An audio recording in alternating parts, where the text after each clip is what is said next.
makes you aware very, very quickly that this series is very much the gross offspring of The Boys. And I say that with all the respect in the world. Hello, and thank you for checking out the video. I just want to let you know that I not only create content on my YouTube channel, Class in the Glass, but I'm also on Twitch, where I review movies, cartoons, and TV shows live, while also playing single-player games and multiplayer games. I also have a Patreon where subscribers have access to hundreds of video and audio commentaries for films and cartoons, as well as podcasts and videocasts. In the meantime, thank you again for watching. Enjoy the video. We're going to go ahead and we're going to move on to the final part of my show this evening, and that is my review, my general impressions, really, of Gen V, the Boys spinoff Gen V, specifically the first several episodes. Kind of give you a little bit of a background history, a synopsis, if you will. This is set in the world of Amazon's The Boys, taking place sometime after the show's third season. And Gen V follows a new generation of would-be superheroes that test their physical, mental, and moral well-being at a prestigious school for superpowered kids, all the while trying to unearth a sinister conspiracy that's endangering the lives of its many, many students. Now, when this series was first announced, I was a little trepidatious, to be honest. You know, The Boys has obviously been a huge hit for Amazon, and I think it's arguably their most popular show. I have to look at, I don't know if they've released their ratings numbers, but I get the impression that's been their biggest hit in terms of their own content that they've produced over the last several years, when they finally started getting into, streaming actual TV shows. And it took a graphic novel that, in my honest opinion, was absolute trash, reworked it extensively, and turned it into the hit series that it is today. I mean, I've talked about how I've only read one volume of the graphic novel, but I'm thinking, this is enough. I just did not care for it. Garth Ennis, he's created some amazing stuff, obviously. The Preacher series, I think, was really good. Not so much the TV show, definitely not that. But that graphic novel series is one of my absolute favorites. And I was like, I love Preacher. I'm sure I'll love The Boys. That was not the case. The Boys to me is just, it's just edgelord, shenanigans, and it's at an 11. I think it's just super obnoxious. It's just, I'm not a fan of the characterization, or the complete lack thereof, the characterization for many of the characters in the story. It just kind of came off super immature and sophomoric. And so when it was announced that they were going to do an adaptation, I was like, no, thank you. But they did the smart thing of, okay, let's just take these characters, maybe use a little bit of the stories, but we're gonna scrap everything else. And thank God that they did. In this case, they made the smart decision not to do a scene by scene adaptation. Wonderful decision on their part. And I think even people who have read the graphic novel have said, oh yeah, no, the show is infinitely better. So I'm glad we're all kind of on the same page in that regard. But we got the animated anthology series, Diabolical. That was fun, but I think, others, like myself, were worried there was a risk that Amazon would just milk the series as much as they could with something like, Gen V. However, I can safely say, at least for right now, for at least these first several episodes that I've seen, that the Gen V series it's very good. I think it's well written, I think it's well acted, and is just as graphic and gory as the mainline Boys series. It makes you aware very, very quickly that this series is very much the gross offspring of The Boys. And I say that with all the respect in the world, because I am a big fan of the first two seasons. I think they've been enormously successful, and I think a lot of the characters they've introduced, a lot of the arcs that they've had have been very good. I mean, even great, chat. I mean, Anthony Starr, I think, is kind of an underrated actor right now. It's a shame that he has not gotten more award attention for his incredible performance as Homelander in the series. But then other actors too. I mean, that's what brought Jack Quaid to prominence, chat. Carl Urban kind of almost reignited his career as Billy Butcher. I mean, it's great. And And again, Gen V very much follows that as well. And the show, it has a very extensive cast, of a variety of subplots and tertiary stories and, kind of continuous story gags. But we primarily focus on the character of Marie Moreau. I mean, that is a comic book name for your ass right there. Marie Moreau, who's played by Jazz Sinclair, which also sounds like a comic book name, Jazz Sinclair. The series kind of starts with her, and we get an incredibly tragic and horrific backstory. I don't even want to say specifically, like, what happens to her. But what we do see, like her whole origin story, it's tied to her dormant superpowers, which come about, during puberty for her. And she is what I would describe as she's like a hemokinetic soup, where she has this telekinetic control of her own blood. And this is the disturbing thing here, chap. In order to use it, she has to constantly cut herself.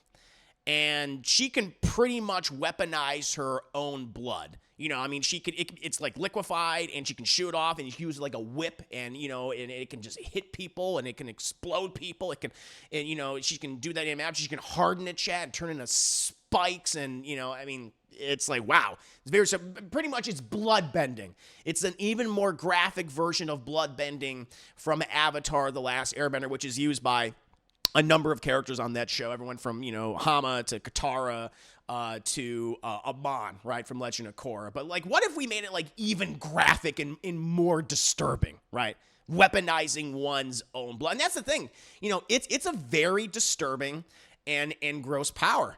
And it might even be a little much, for people who have issues with scenes across all media, that feature a lot of, self-harm. Like, for all the episodes that I've seen so far, it even has, like, this text that comes on the screen. It's like, hey, just warning you, there is a lot of suicide imagery, a lot of self-harm imagery in these episodes. And so, if that's a concern for you, if you're really disturbed by that kind of stuff, which totally reasonable. Even when I first saw, I was like, oh my God. Like, you even notice too, like, on her hands, like, she has like this kind of self-healing because she has so much control over her own blood and her body. She can self-heal very quickly. But you notice, like, there's like a feint. She constantly, like, uses her hands. It's just like, oh, every time she does it, like, every time she pulls out this knife and just starts, and then shoots it at someone, it's like, no, thank you. But I'm not too familiar with her as an actress. But I Jazz Sinclair, that is. But I thought, at least so far, she's been very, very impressive. You already feel for her, especially because, of her really tragic backstory. Like, the first 5 minutes is like, oh no, when it happens. And then she's in a really bad situation. She gets this golden opportunity to go to this prestigious university that prepares these kids to be superheroes and really just prepares them to be celebrities, to be used by the Vought Corporation in any which way they want to, whether it be, advertising stuff or promoting this or promoting that, putting them in this city or depending on what kind of power they have, relegating them to like these roles, and positions in the company that would just make them miserable and then eventually go crazy and probably start killing people. It's part of the course with the boys universe, and we're kind of following that. We're seeing these young impressionable characters brought into this world and be thoroughly manipulated in some of the worst ways possible, and just corrupted. And you see some of these kids that have been in this process, in this apparatus for quite some time, and they're not as bad as maybe someone like Homelander, but the potential to get there is absolutely there. It's embedded. The seeds have already been planted, and you'll constantly go back and forth like, oh, I kind of like this character, and they'll do something horrific. It's like, God damn it. It's like, why'd you do that?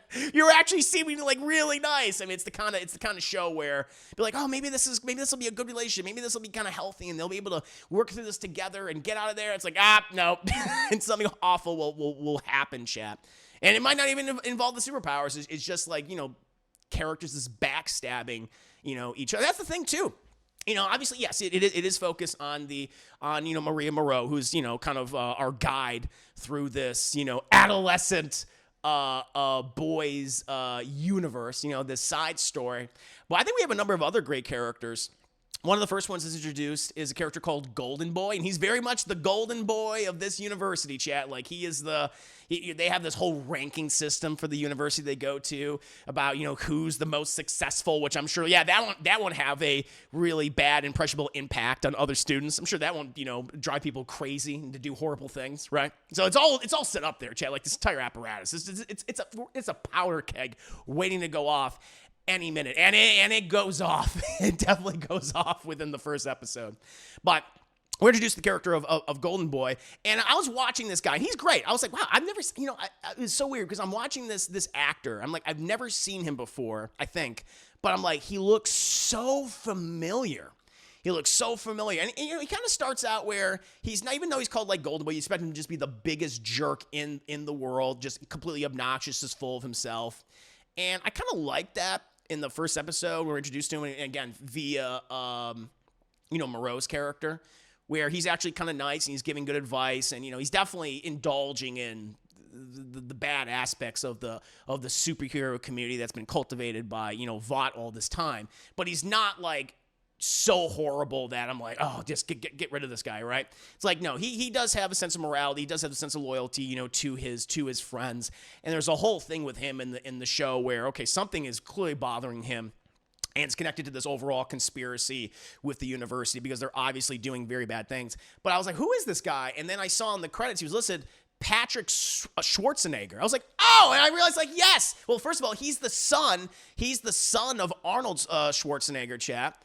And when I was looking, I was like, that's what it is. I'm like, he's a skinny-looking Arnold Schwarzenegger because he has Arnold's face. I'm just like, I've seen your face before, but I didn't realize it was Arnold's face. Like, what if you just didn't eat it? I mean, he's not like, he's emaciated, but, compared to his dad, like in the 80s, Arnold was like, the whole time. He's like, oh, yeah, you're skinny Arnold Schwarzenegger. And the thing is, he's really good. He's very good in the shows. I was very impressed. He's a better actor. I mean, I love Arnold Schwarzenegger, believe me. Some of my favorite movies, some of my favorite 80s films and 90s films are Schwarzenegger films. But he's a better actor than his dad, which is nice, which is pretty cool. And so I really liked his character, and they do some twisted, disturbing, sad things with him in some episodes, chat. But he's really good. We're also introduced to Andre Anderson, who is this super being who has control of metal, very much like Magneto.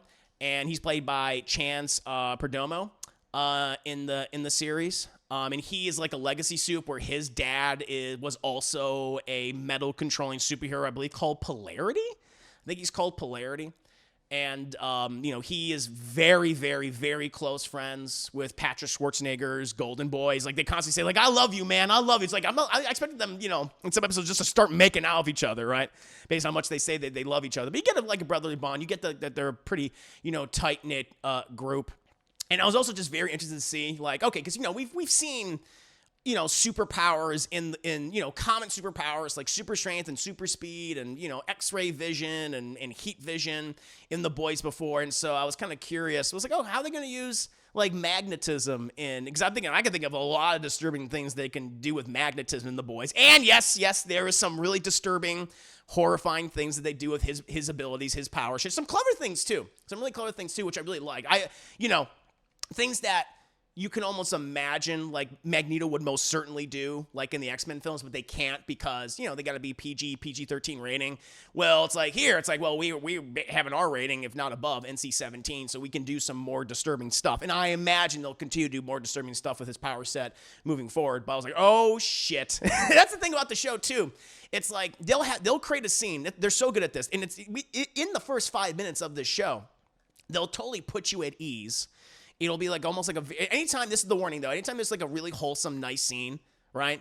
That's when it's like something bad's gonna happen. But they'll set that up where it seems to be like a nice, wholesome scene or like a charming scene or whatever. It's like, or it's funny, it's like purposely comedic, and then something horrible and graphic will happen immediately afterwards. Like, and it'll catch you off guard. And they do that with the Golden Boy character. They do that with, I guess, the Polarity character with Andre Anderson. in this, and I really like that. I really liked it a lot. Also, just to another supporting character, the character of Emma Meyer, who has a superhero name called, like, or I guess not even a superhero name. It's like it's a content. I thought this is funny. They're also commenting on content creation, like streamers and Instagrammers, like Instagram stars, social media stars, right? Like in this series. And she plays like an Instagram star called Little Cricket. And she's played by Lizzie Bordway. Is that how you say her name? Bordway? If I'm mispronouncing it, please correct me. But she's like this Instagram content creator star. And so her power is that she shrinks. You know, that's her superpower. That's her ability.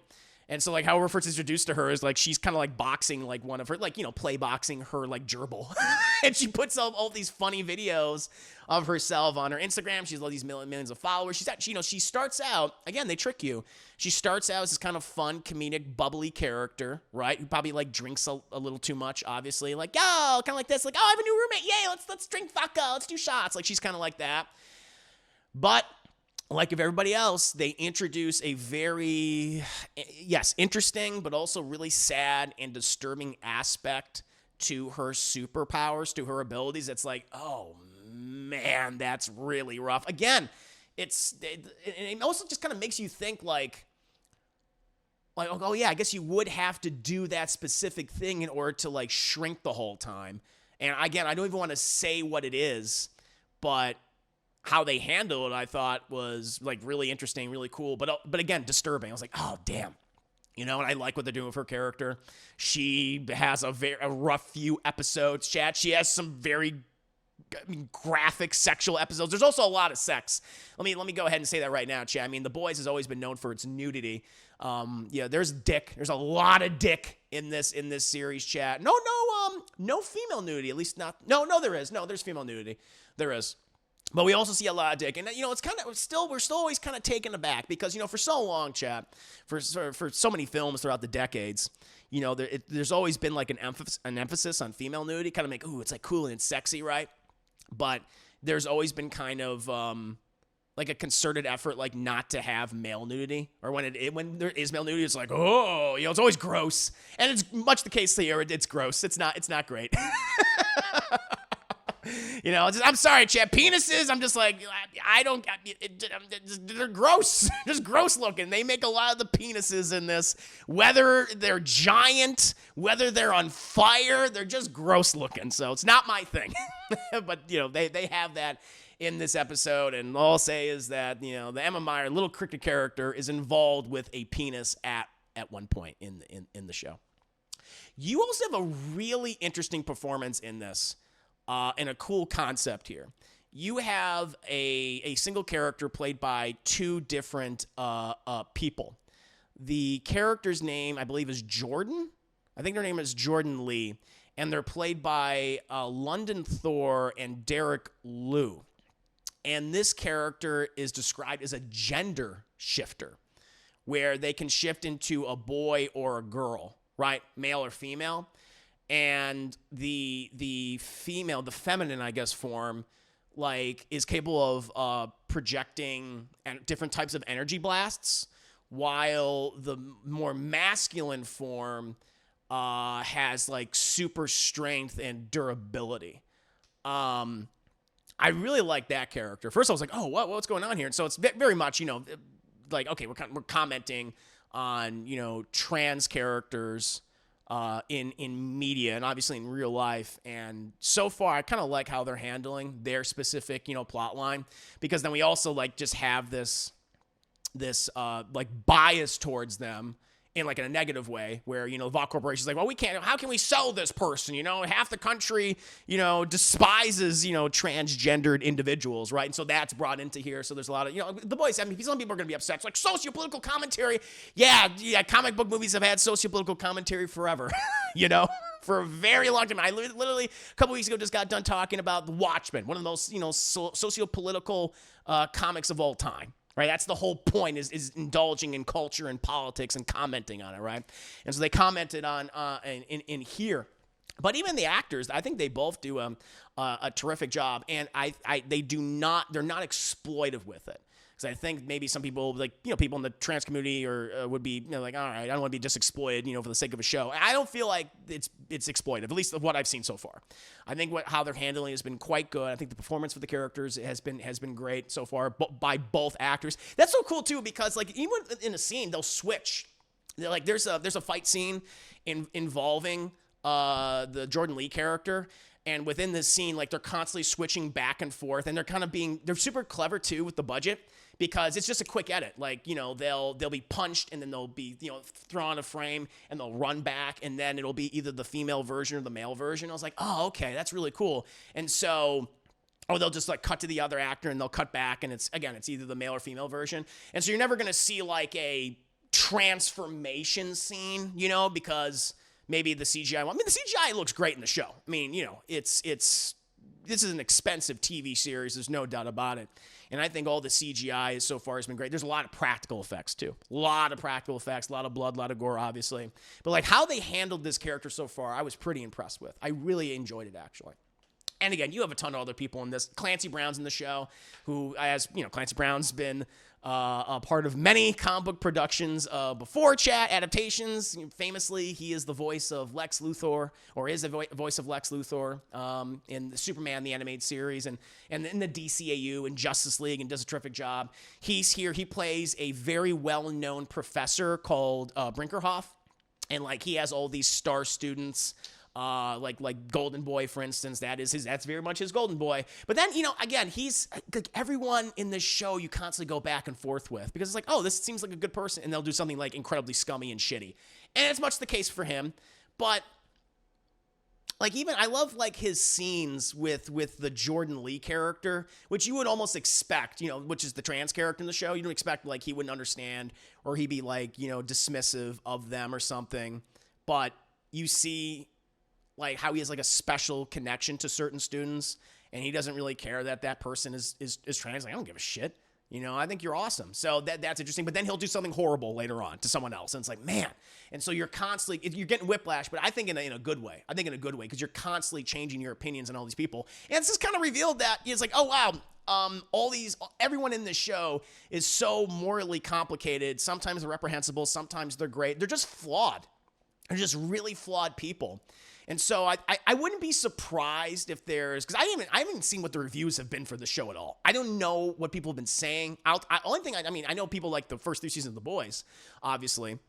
I think some people had maybe some misgivings about this show, like I did initially via the trailers and the marketing. But I don't know what the consensus is from people. But I can almost see some people being turned off by a lot of the characters, because you'll get characters that do something good at one scene, but then the next one they'll do something kind of shitty. And so it's like, man. But I kind of like that. It keeps it interesting for me as the viewer. And then there's a ton of other people in this. There's a lot of guests. Yes, there are characters from the Boys universe that show up here that are referenced. They do talk about the events of season 3, especially the ending, which, spoiler, at this point. Homelander, after he killed that civilian, like that's always in the background now, kind of setting that up, like, okay, what's going to happen to Homelander? Is he going to be arrested? So that's there. Also kind of drums up hype, and speculation for the 4th season of The Boys, which is smart. You want to keep it in the zeitgeist. And you have some other characters that show up. I don't want to spoil all the cameos, but they're there. And I imagine there'll be more too. I would not be surprised if more Boys characters do show up, especially because there's also children of some of the 7 that are in this show as well, who are referenced, and so that'll be pretty cool. And I would not be surprised. I wouldn't be shocked either if some of the characters from Gen V eventually do cross over to the 4th season of The Boys, whether they join the 7 or whether they join Billy Butcher's team. We'll see about that, but I would not be shocked. And it's all just kind of one universe. And so you'll have to watch Gen V in order to understand what happens in The Boys season 4, which I don't mind, because I like the show so far. And then, we have this conspiracy story mixed with this, college dramedy, basically, that features, again, like really disturbing body horror and backstabbing students and teachers just vying for control and power over all these kids. And it'll just make you go, again, you'll be like, oh, okay, I like what this teacher's doing. But then you see what they're really doing. It's like, oh, you son of a bitch. I hope you get yours. So you feel really invested in it. But so far, there is definitely this this ongoing plot line. Like, okay, clearly something messed up is going on at this school. Some characters are becoming privy to it, and they're trying to investigate like what's actually happening right now, right? Along with all the stuff in the background that we've, been experiencing so far. And I think it's been very good. Again, like The Boys, this show might not be for everyone. It's disturbing subject matter. It revolves around teenagers doing horrible things and horrible things happening to teenagers. However, if you're a fan of The Boys and you enjoy deconstructive, superhero content, whether it be in books or TV shows or, movies, right? I have a good feeling you probably will really like this show too. I'm going to keep watching it, and I want to do a full series review once I've seen all of it. I believe it's like 8 episodes. So it's 8 episodes. So, the next couple weeks, I'll come back to this and I'll give you my full review and any of the other new characters. Apparently, there's some big characters from the comics that are going to be introduced that have not yet been introduced in The Boys, so they're going to be featured here. So people are really, excited about that, and so I'm looking forward to it. But yeah, so far I'm really liking Gen V. I think it's been great. There hasn't really been anything that's sticking out that's hasn't bothered me. There might be some humor that might not be for everybody. Again, humor's super subjective. What I like, you may not like, and vice versa. So it might be that. But yeah, so far, I think it's a really good show. My concerns have been alleviated, and I'm looking forward to them telling me the rest of this story. And I think it also acts as a way to drum up excitement and hype for the inevitable 4th season of The Boys. But yeah, chat, I recommend Gen V right now. Certainly the first several episodes. What about you guys? Let me know. Are you liking Gen V, or were you like me initially where you weren't really sure, or do you not like it? Let me know.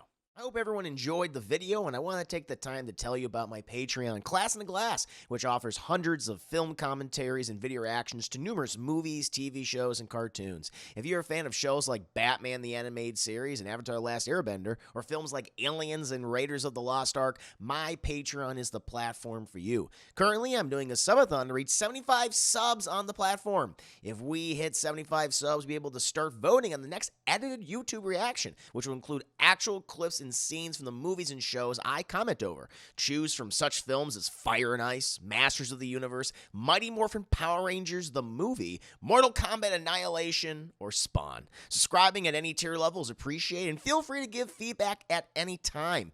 Thank you again for watching the video, and see you next time.